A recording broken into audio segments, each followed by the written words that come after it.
மதுரை மல்லி பூ கட்டுறதை காமிக்கிறேன் பாருங்கள். ரொம்ப நாள் ஆயிடுச்சு நான் பூ கட்டி இந்த மாதிரி உங்களுக்காக நான் கட்டி காமிக்கிறேன். இப்படி தாங்க கட்டணும் அந்த மதுரை மல்லி பூ கட்டு. ஒரு ப்ளஸ் மார்க் மாதிரியே கட்டினங்க. இதை இப்படி போட்டு கட்டிடணுங்க. கட்டிட்டு இந்த பூவை நம்ம இப்படி திருப்பணும். திருப்பி இப்படி வச்சுக்கிட்டு அடுத்த பூவை இப்படி வச்சு கட்டணுங்க. மறுபடியும் இந்த பூவை இப்படி திருப்பி ப்ளஸ் மார்க்கே தான் ஃபுல்லாகவே வரணும்.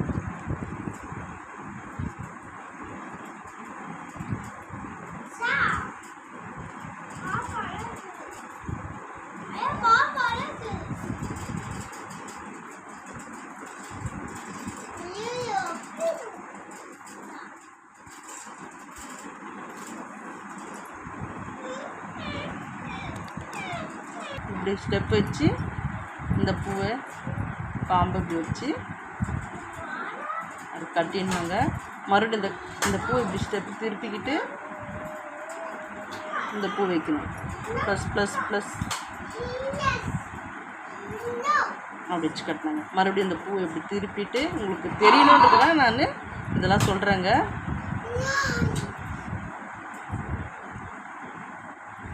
இப்படி வச்சு கட்டணும். மறுபடியும் இந்த பூவை இப்படி திருப்பி இந்த காம்பை அந்த காம்பு மேலே மறுபடியும் ஒரு பூவை வச்சு மாற்றி மாற்றி மாற்றி கட்டினாங்க. அந்த பூவை மதுரை மல்லி பூ கட்டுங்க.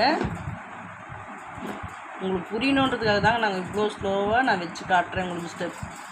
ஸ்டெப்பாக இந்த பூவை இப்படி திருப்பிக்கிட்டு மறுபடியும் இந்த பூவை இப்படி வச்சு ப்ளஸ் மார்க்கே தான் போட்டுகிட்டே வரணும். இந்த கையிலே அப்படி திருப்பிக்கலாம். இந்த பூ பூத்துடுச்சு. அரும்பாக இருந்துச்சுன்னா இன்னும் அழகாக இருக்கும். இது பூத்துருக்கே ஒரு மாதிரி இருக்குது.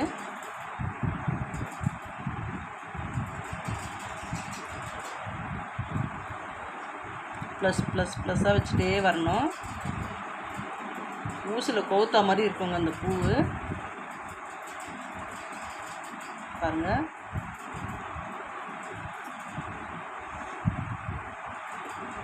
திருப்பி இந்த சைடு வைக்கணும்.